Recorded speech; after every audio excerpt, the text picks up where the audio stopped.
Okay, with that, we bring in Mike Pompeo, who was CIA director and Secretary of State during President Trump's first term, played a key role in orchestrating the Abraham Accords, and thankfully is now a Fox contributor. Great to see you, Secretary Pompeo. Thank you for joining us today. So you saw President Trump discuss this with the Prime Minister of Israel, Bibi Netanyahu, and presented it as close to being done and as a very big deal in the steps towards peace in the Middle East. What's your take?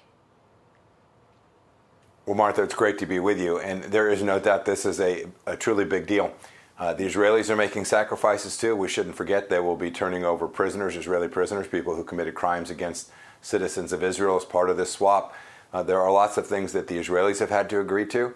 So if Hamas will do what's historic, the Palestinians have blown opportunities for decades, from Arafat onward to Abu Mazen, the current leader in Judea and Samaria. Right? If they don't blow this, if they understand that this is going to happen one way or the other, you are not going to have weapons, you are not going to have power, you are not going to control Gaza.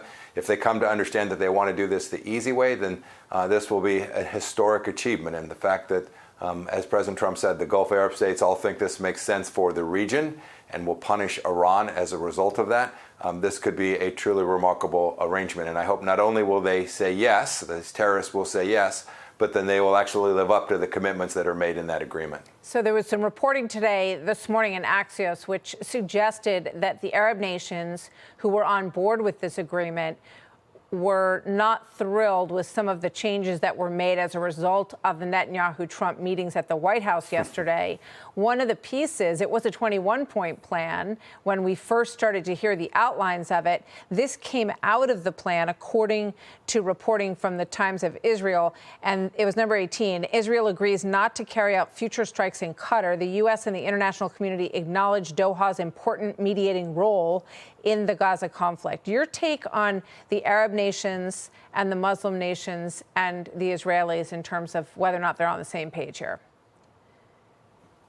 Martha, my sense is that they are, in the vast majority of areas, they are fundamentally on the same page. They all understand, these Gulf Arab nations understand that the problem isn't Israel. The problem is the leadership in Tehran. And you're right, I understand there have been some changes, there were some edits. There may end up having to be a few more tweaks and twists. It's a complicated problem. It's why it's been going on for so long. I remember when we were putting the Abraham Accords together, there were lots of back and forth to get exactly every word right. There's a reason there's been decades of challenges there. But I wouldn't overread that particular change. I think the Gulf Arab nations all understand that if Hamas can be eliminated from power in the region, that peace and prosperity in the region can prevail and that really good things can happen. That's why I think this is such an enormous opportunity. Let's hope. Thank you very much, Secretary Pompeo. Always good to see you, sir.